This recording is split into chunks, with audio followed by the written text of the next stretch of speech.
Welcome to the Great Detectives of Old Time Radio.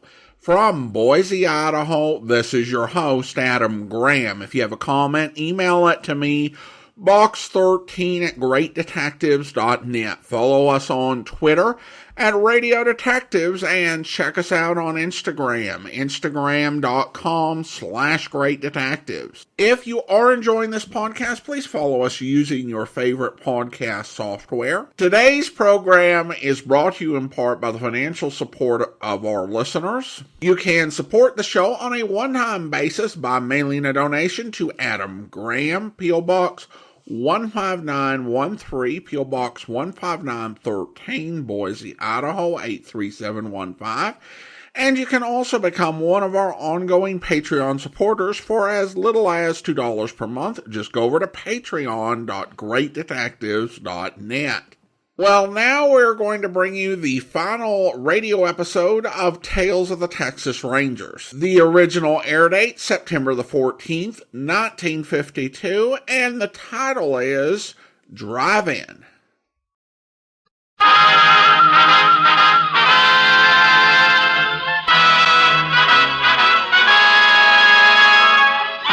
Tales of the Texas Rangers, starring Joel McCrea as Ranger Jace Pearson. Another authentic reenactment of a case transcribed from the files of the Texas Rangers.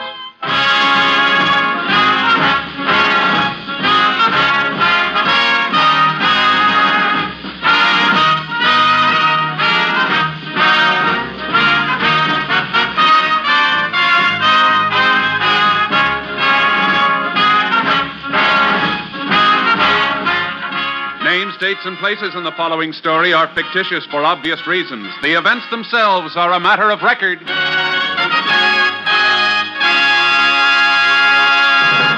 Beginning today and continuing all week, there are many new programs returning to the NBC schedule. And you'll find a couple of your old favorites in new time periods as well. Today, Theater Guild on the Air returns for the fall season on NBC with a special dramatization of The Wisteria Trees, co-starring Helen Hayes and Joseph Cotton. Later, Dragnet, the authentic stories of your police force in action, begins a new series of Sunday evening broadcasts. On Tuesday, NBC's own Red Skelton returns to the fold to bring you 30 minutes of his hilarious antics. And the same day, Tuesday, Dean Martin and Jerry Lewis also begin a new series on the NBC radio network. Thursday evening, you'll find Truth or Consequences on a new day at a new time, too. So better check your local newspaper for the correct time of all these wonderful programs on this NBC station. Remember, today, hear both Theater Guild on the Air, co-starring Helen Hayes and Joseph Cotton, and Dragnet for action-packed listening on NBC. Now, today's Tales of the Texas Rangers.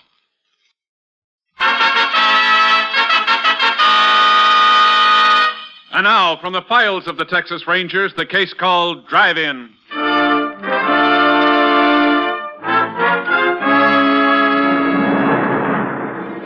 It is 9:45 on a Saturday night in July 1947.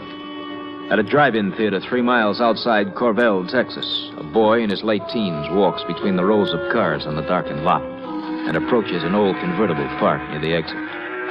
In the driver's seat of the convertible, a 15-year-old girl sits watching the movie. What to say?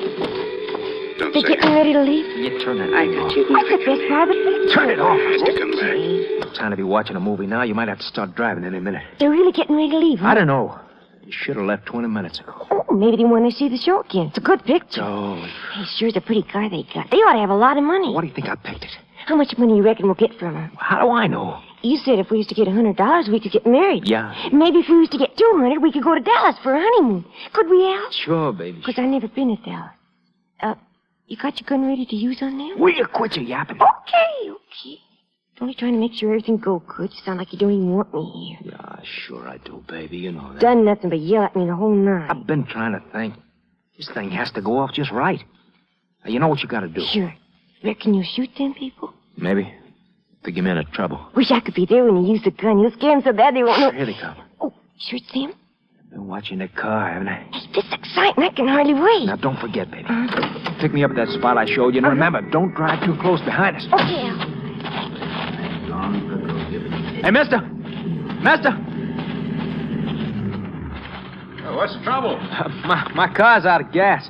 Can you give me a ride to the nearest filling station? Well, I reckon we can. All right with you, Ruth? Oh, sure, Jim. Yeah. Hop in the back, son. We'll take you. Oh, thanks a lot, mister. Well, sure glad you stopped me. My girl and me, we've been waiting 20 minutes for someone to come out. Oh. Did you like the picture? What? Oh, yes, ma'am. Real good. We thought so, too. We almost stayed to see you a second time. Reckon I could turn on my headlights now. The way they make you keep your parking lights on these drive-ins, I almost miss seeing you standing there. Sure lucky for me you didn't. My girl's supposed to be home early. Gosh, I feel like kicking myself letting the car run out of gas. Maybe we can bring you back to the filling station. Might be a long time before you get a ride otherwise. Oh, you don't have to do that, mister. Oh, we'll be happy to do it. Oh, honey. Oh, of course we will. I remember how it was. My wife's folks were always reading the riot act to me for bringing her home late. We didn't have driving movies then. Shut up, mister. What? Why? When you get to the crossroad, turn left, away from town. What? Do like I say. You don't, I'm going to put a bullet right in your Oh, head. Jim. Now, Jim. look here, son. Quit that talking. Now turn left. Oh. Just so you know I ain't fooling, I'm clicking his hammer back. You hear it, mister? What is it you want? You find out. You won't get away with this, son. I told you to quit talking. You're making a big mistake. Why don't you... Shut up! Jim, don't argue with him. Do what he says, please. He's right. You want to live, you do just what I say. Now drive faster. I said faster.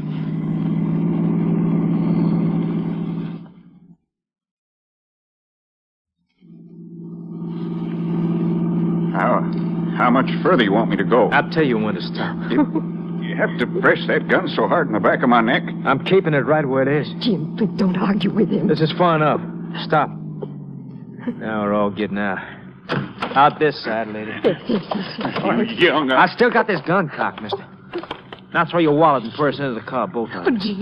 Throw them in, I said. Okay. Now start walking down the road. You look back once and I'll plug you. Jim, I think I'm going to... Now, just hold on my arm, honey. You'll be all right. Keep walking.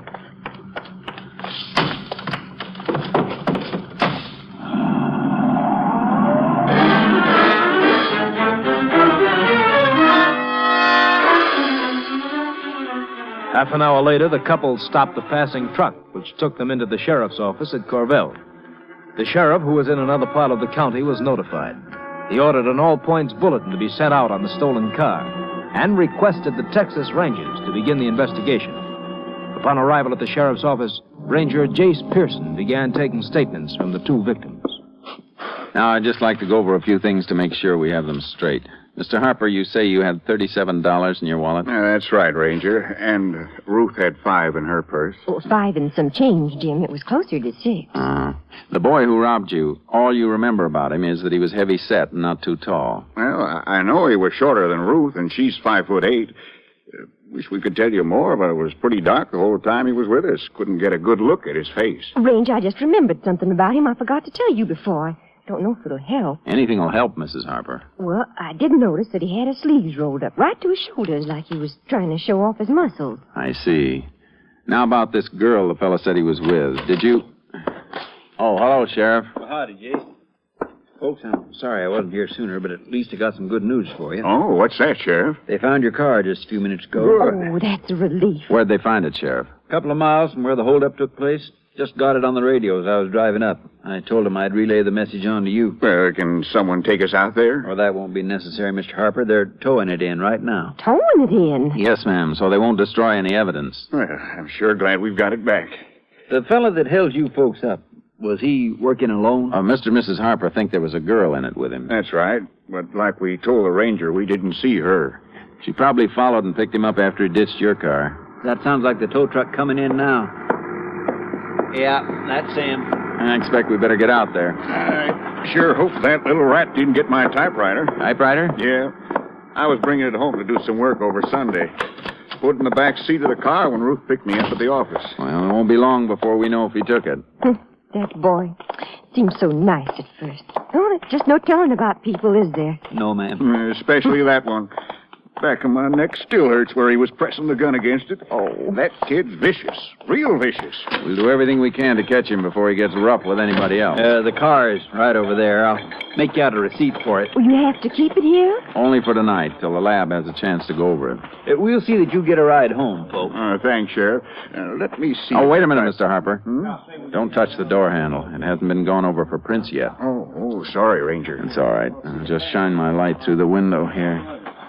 Oh, just what I was afraid of. Typewriter's gone. Jim. I don't suppose you know the serial number. No, but I reckon I've got it at home with a guarantee. We'll alert dealers in second-hand stores in case he tries to sell it someplace. Honey, didn't you have a package in there, too? Oh, why, yes. I almost forgot about it. A couple pair of stockings I bought this afternoon. Where'd you buy 'em, ma'am? Herger's dress shop. You mind telling us the brand and size? They were Mo Judd, size 10.5 long. You know if any other place in town carries that brand of stockings? No, I'm sure they don't, Ranger. Thanks, ma'am. I reckon we can let you folks go home now. Mr. Harper, will you phone us as soon as you find out that typewriter number? Sure will, Ranger. I'll get my deputy to give you a ride. Sandy? Yeah? Would you take Mr. and Ms. Harper home in your car? Right. Thanks. Come on, honey. Oh, I sure will be glad to get home. What do you want to do tomorrow, Jace? Check with the manager of the drive-in theater? Yeah, I'd also like to talk to the owner of the shop where those stockings were bought. Jace, I can understand why you wanted that typewriter number, but why did you want to know all about the stockings? It's just possible that the girl in that hold-up team will come in and try and exchange the stolen stockings for a different size. She wouldn't have to change them if she wears the same size as Mrs. Harper. I don't think she does. The boy who robbed the Harpers is short. From what they said about him, I doubt if he's the type who'd go with a girl taller than he is. Certainly not one as tall as Mrs. Harper. Well, suppose the girl is short. She could still take a large stocking size. Yeah, but the ones Mrs. Harper bought were 10.5 long. Nobody but a tall person would want to wear them. You could be right, Jace.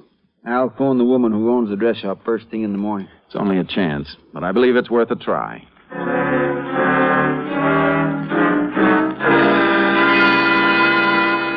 The following morning was Sunday. The lab crew had completed its work and found nothing that would help us. At 10 a.m., the sheriff called Mrs. Herger, the owner of the dress shop, and asked her to come down and open up her store. She agreed to meet us in 15 minutes. We went there and waited. Main Street sure is quiet Sunday mornings. Uh-huh. You'd never believe this street was chock full of cars yesterday. Didn't Mrs. Herger say she was coming right down? Sure, Jace, but you know how women are. She'll be along. Sure hope she'll be able to locate the sales slip on those stockings. Yeah, we're lucky today's Sunday. If the girl does try to exchange them, she won't be able to do it till tomorrow. Believe that's Mrs. Herger's car now, coming around the corner. Yep, that's her. Hello, Sheriff. Well, howdy, Miss Herger. Oh, excuse me for being late. But Emery took off in the car, and I had to wait till he got back. That's all right, ma'am. That Emery. Every time I need the car, he's got it. Sorry we had to trouble you in the first place. Oh, no trouble. You wanted to see the sales slip I made out for Ruth Harper on those stockings. Is that right, Ranger? Yes, ma'am. Well, let's go in the store. Let's see, where's that key? Yeah. Oh, I always forget that burglar alarm. Here, let me get my other key and turn that thing off. There. Oh, lucky I got a couple of police officers with me. Somebody'd have me arrested for breaking in my own store. Would you like us to wait here while you look up that slip? No. Come on over to the counter. It might take me a while to find it, seeing as how Mrs. Harper doesn't have a charge account. I'll just get my sales book. She came in here about 4 o'clock yesterday, didn't she? I believe she said it was about 5. Yeah, I remember now. You know what size she bought? 10.5 long. Let's see. No, that's medium length. Here it is. 2 pairs of 10.5 long. She gave me a $10 bill. What's the number on the sales slip, Mrs. Herger? 5040. You want to take it along, Ranger? No, ma'am. We just want to remember it. A girl may come in and try to exchange those stockings. If she does, we'd like you to phone us and keep her here till we come. How am I going to do that? We leave that up to you, but it's important that she stays in this store till we get here. When do you figure she'll show up? Maybe tomorrow, maybe the next day, maybe not at all. You think you can handle it? Well, I never tried anything like this before, but I'll do my best.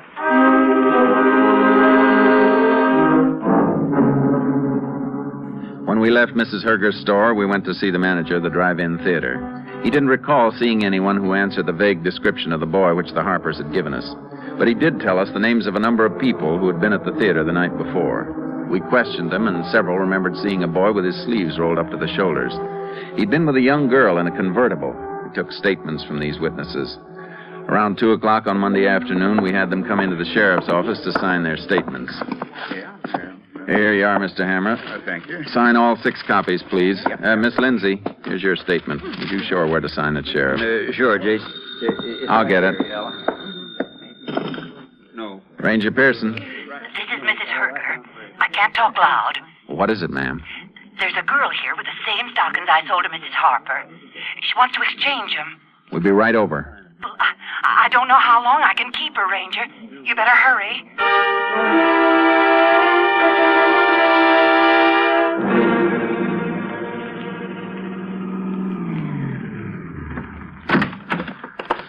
Two or three girls in there, Jace. Any of them could be the one we're after. Yeah. I don't see Miss Herger.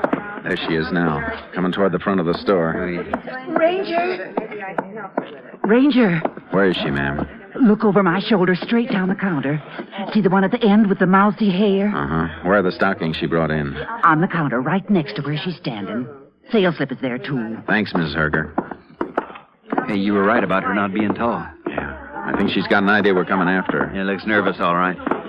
Don't think she'll try to run for it, do you, Jace? In one direction she can go, right out this way. Excuse me, miss. Hey! We'd like to see those stockings. They're mine. If you don't mind, we'll take a look at the sales slip. Now, there it is on the counter, Jace. I'll get it. You leave them stockings alone. Sales slip checks out 5040. Give me them stockings. Just a minute, young lady. Where'd you get them? They're mine. We think they were stolen. Well, I didn't steal them. Maybe not, but we'd like to hear all about how you did get them. Come on, miss.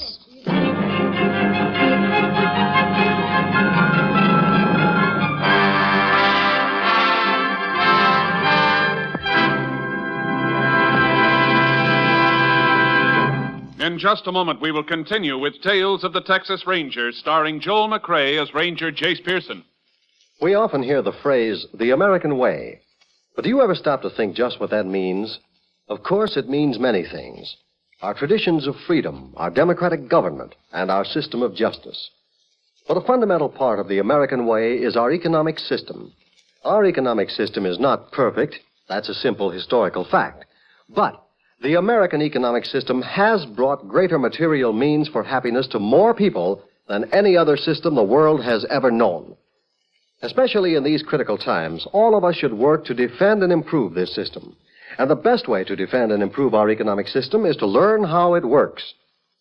You can get a free booklet explaining our economy by writing to Box 10, Times Square Station, New York City. Just write to Box 10, Times Square Station, New York City, and ask for your free copy of The Miracle of America. Now back to Tales of the Texas Rangers.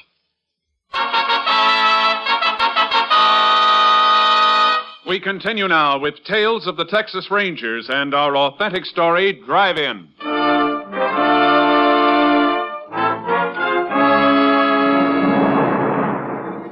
We took the girl with us. In the car, we learned that her name was Grace Maud Compton. She lived in a house on the outskirts of town with her mother, who worked as a waitress in an all-night diner. When we questioned Grace Maud about Saturday night's robbery, she was sullen and denied knowing anything about it. We decided to take her out and discuss the matter with her mother. On the way, we tried to talk to her some more. Her sullenness changed to hysteria. I didn't steal no stockings, and I didn't rob nothing from no people in the car. Your boyfriend did, and you helped. I ain't got a boyfriend. Where were you Saturday night, Grace Maud? I keep telling you I was home. But you can't prove it. Why do I have to prove it? Why do you keep picking on me? Nobody's picking on you. You are so. Everybody's always picking on me. Your mother's not going to be very happy when she finds out you're in trouble. I ain't in trouble.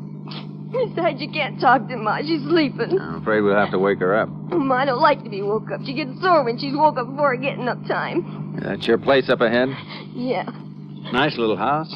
that dump. Bet your ma works hard to keep it up that nice. Don't start preaching on me. Everybody's always preaching at me. Go ahead, Grace Maud. I ain't going in there. I ain't. Come on. No. She'll start yelling at me. She'll pick on me just like you're doing. Come on, let's go. No. Now, look, Grace Maud. If you haven't done anything, you don't have to be afraid. ain't afraid. Well, then we'll just have a little talk with you and your mother. Ain't nothing she can tell you. We'll see about that. Come on now. Told you I couldn't do nothing. I ain't afraid of you or her. All right to go in? Yeah. Door's unlocked. All right, go get your mother. I didn't know she... That's you, Grace Maud? Yeah? Who's out there with you? I want to talk to you. Who is it? Police officers, ma'am. I'll be right out. You see, I'll catch you. You woke her up and I'm going to catch you. Do you have anything you want to tell us before your mother comes out? There you go picking on me again. Why you want to... All right, Grace Maud.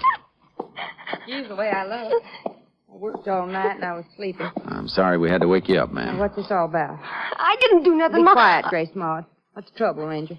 We think your daughter might have had something to do with the holdup on Saturday night. I didn't, I tell you, I didn't. Hold up. What makes you think Grace Maud mixed up in anything like that? She tried to exchange a couple of pairs of stockings in a store in town today. They were stolen along with some money and a typewriter. But I didn't steal them. Don't let him tell you I stole them, Ma. You be quiet.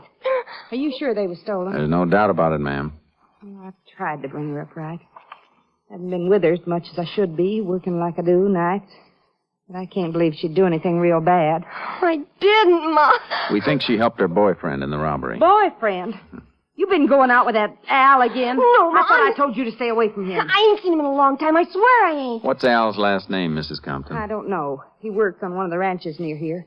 I didn't like the way he acted with Grace Maud. He's too old for her, been around too much. Why, she's just a kid. I ain't a kid. I'm already grown up. You're too young to be running around with men. Well, you go around with men, don't you? Why, you...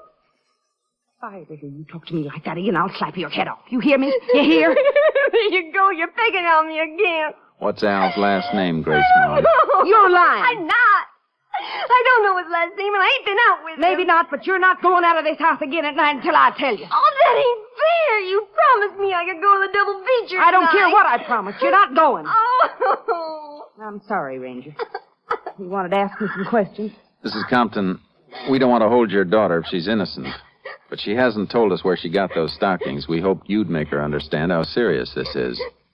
Grace Maud, I want you to tell me the truth. Where'd you get those stockings? You wouldn't believe Where did you get them? I want the truth. I found them Where'd you find them, Grace Maud? on the street outside the drugstore. Why didn't you tell us this before? Because I know you'd think I stole them. Are you telling the truth? Sure, I'm telling the truth. That's what I get for trying to be nice. Nice. What you talking about? I was going to give them to you for your birthday. I found the stockings. They're so big for you, so I was trying to change them for your size. I'm sure you weren't getting them for yourself. No, I wasn't. I was just trying to surprise you. I never had no money to buy you a decent present. Well, you might if you got a job once in a while. All I was trying to do was give you something nice for your birthday, and nobody believes me. Grace Maud, were you really going to give me those stockings? Sure I was. And something else you don't know. I've been looking for a job. All last week I was looking. Grace Maud, Ever since I found them stockings this morning, I've been thinking how you were going to like them. You don't have no pretty stockings. You don't even believe me. No. I don't know, Ranger. I think she's telling the truth. I am. I think she is too, Mrs. Compton. Looks like we could have made a mistake. Well, you had no way of knowing. We didn't mean to cause either of you any embarrassment. Forget it, Ranger. Grace Maud, I'm sorry I yelled at you before. I appreciate you thinking about my birthday. I'll get you something real nice. You just wait. Ma? Yeah? Can I go to that double feature tonight? I promise I won't ask you to go again until I get a job. Can I, Ma? Well, all right. I'll drop you on my way to work. Oh, gee, thanks, Ma. I reckon we'll be going, ma'am. Come on, Sheriff. Bye, Ranger. Bye, Grace Maud.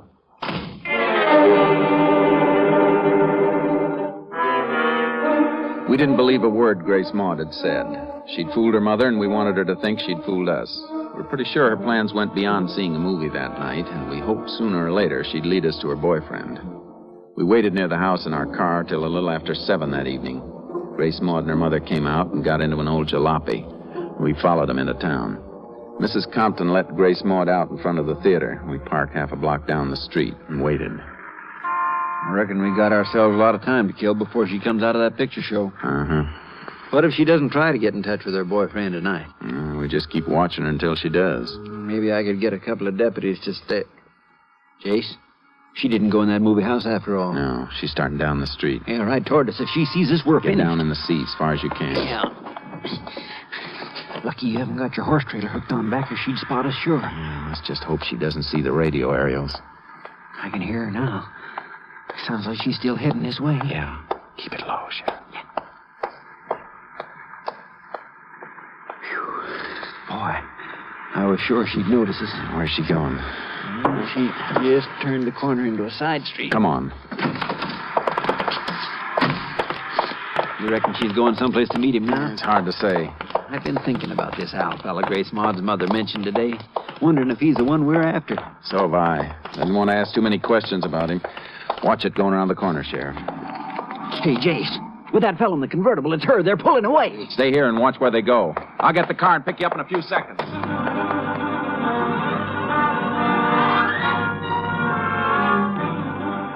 By the time I picked up the sheriff, the convertible was out of sight.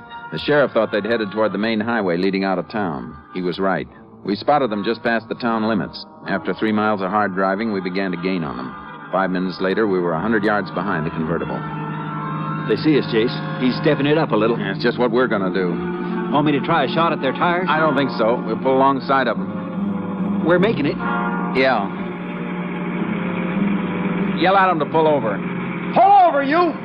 Pull over to the side! Don't be crazy, Carver! Watch yourself. He's going to shoot. Sorry, that dirty little... Hang on, Sheriff. We'll force him over.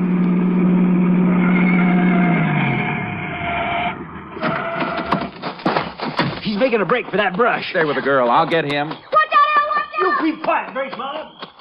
Drop the gun, you. This is what I think of you, Ranger! I'm warning you. If you don't want to get hurt, come out of that brush with your hands up. Shut up! Hadn't been for you being so dumb, I wouldn't be here now! I don't want to hurt you, son. Drop that gun and come out with your hands up. This is your last chance. Yeah? Oh, my shoulder! Give me that gun. Now get up. Oh, my shoulder! Get up. Let's go. Oh, listen to that OEZ yapping. Shut up, you big mouth! Come on. Oh, your shoulder's weak. Oh, you touch on real quick. Handcuff them together, Sheriff. I wish there was something I could do for you, Al. It's not enough. I wish I had my gun. I'd put a slug right through your stupid head. Come on, Sheriff. Let's get these two back to town.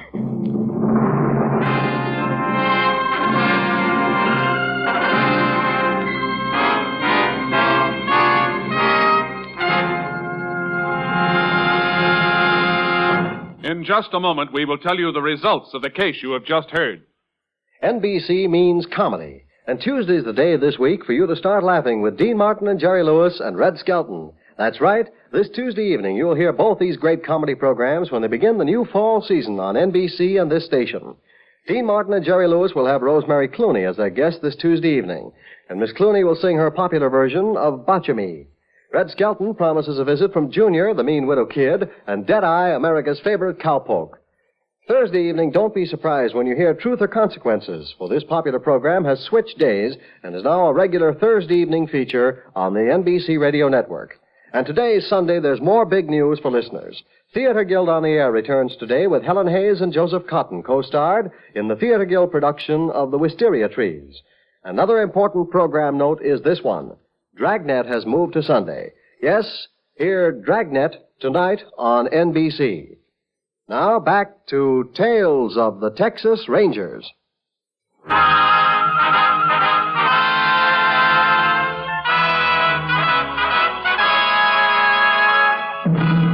And now, here are the results of the case you have just heard.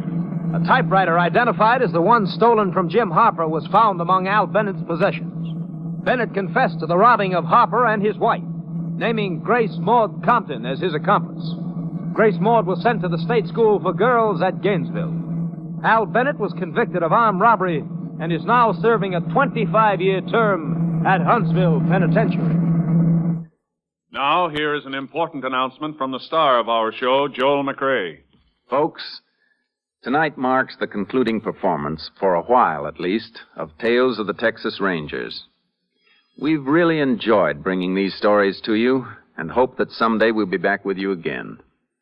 To NBC and its affiliated stations, to Colonel Homer Garrison, Jr., Chief of the Texas Rangers, to Captain M.T. Lone Wolf Gonzalez, our technical advisor, and to all the Texas Rangers and members of the Department of Public Safety, our grateful thanks.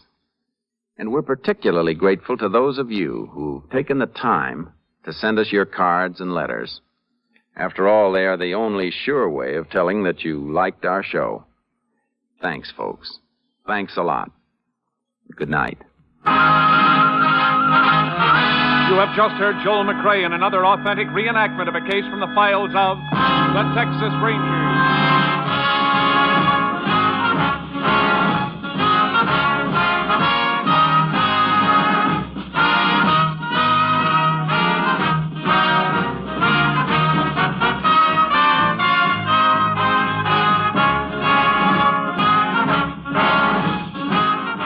Technical advisor was Captain M.T. Lone Wolf Gonzalez of the Texas Rangers.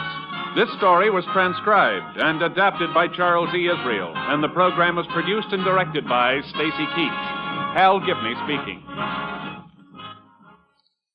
Tonight, attend the premiere of Theater Guild on the Air over NBC.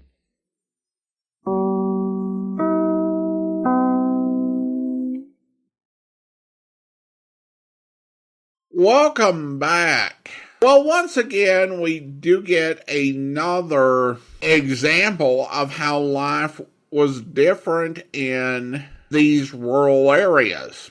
Something like this happened on Dragnet, and this had happened like in a big department store. They might end up with the receipt given that it was a large size of stalking. But here in this area, everyone knows each other. They make out the receipts by hand, and something unusual like the size of the stocking sold is enough that the storekeeper is able to tell the Rangers the receipt number in just a couple minutes. And that's key to cracking the case. Now, I think it's fair to say that they didn't go out of their way to tell some big memorable incident in their final episode.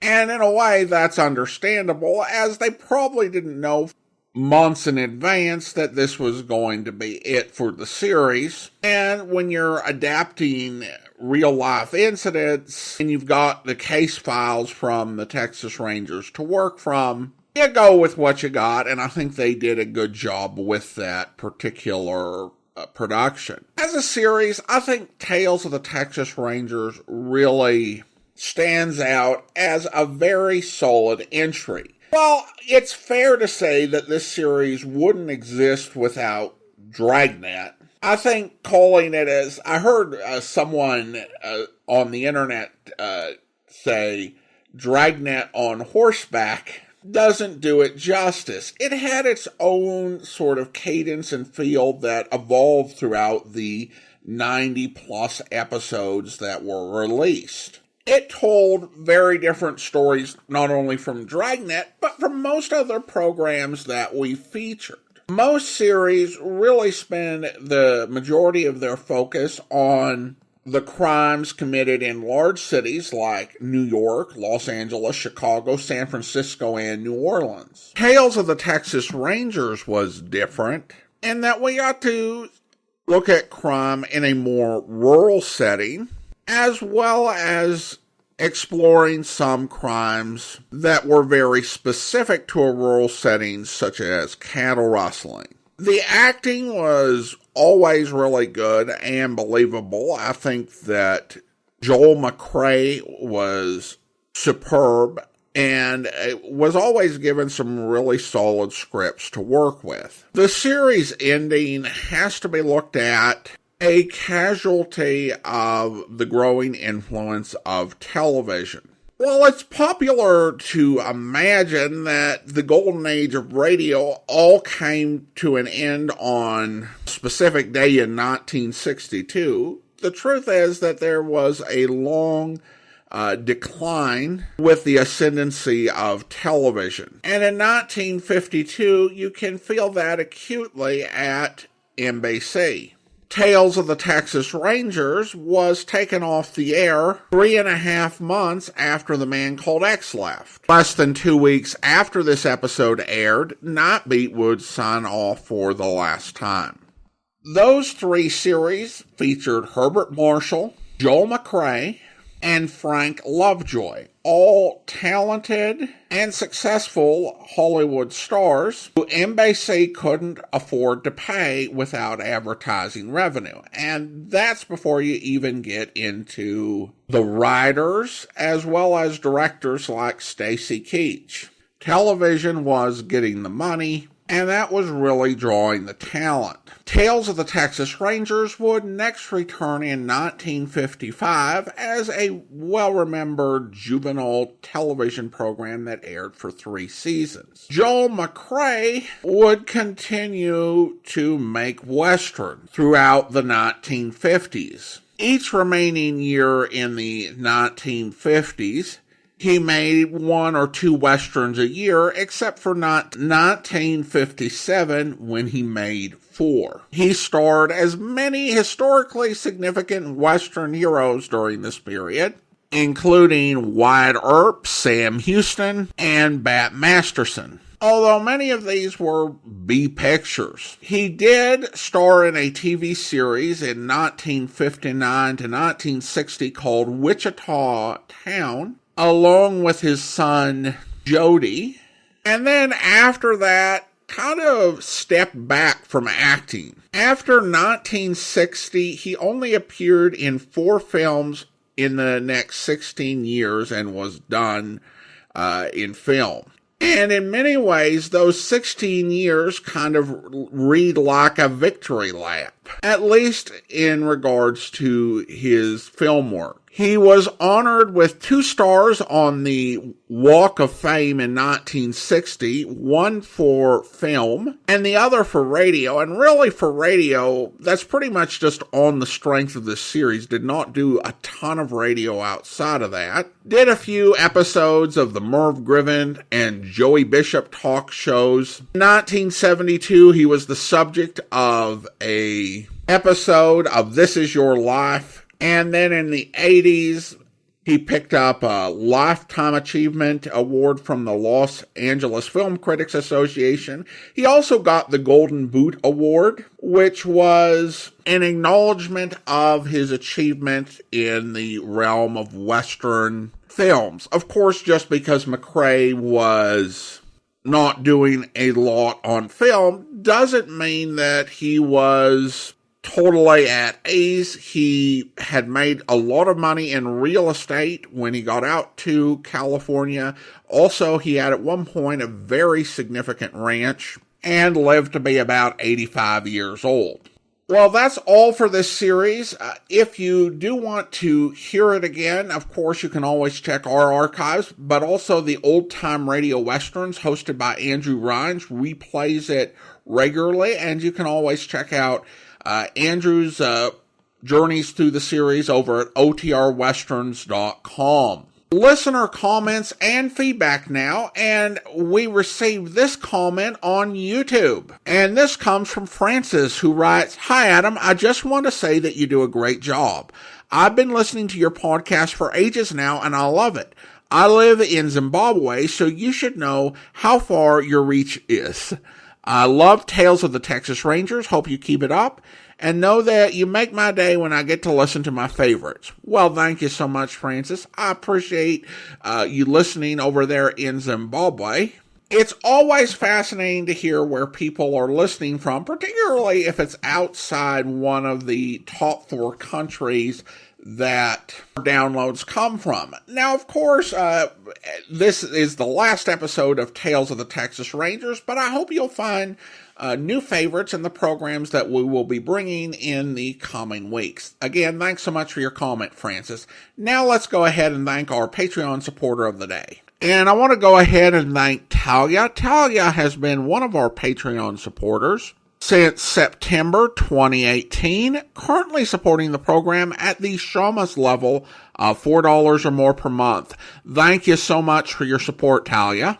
And that will do it for today. If you are enjoying this podcast, please follow us using your favorite podcast software. Be sure to rate and review the podcast wherever you download it from. We'll be back next Saturday with the Crime Fighters. Join us back here on Monday for another adventure with Sam Spade, where... Now we talk. Oh, you have match? My purse. Oh, I'll get it for you.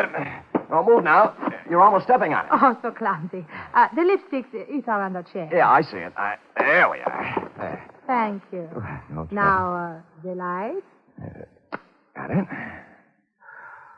Uh-huh.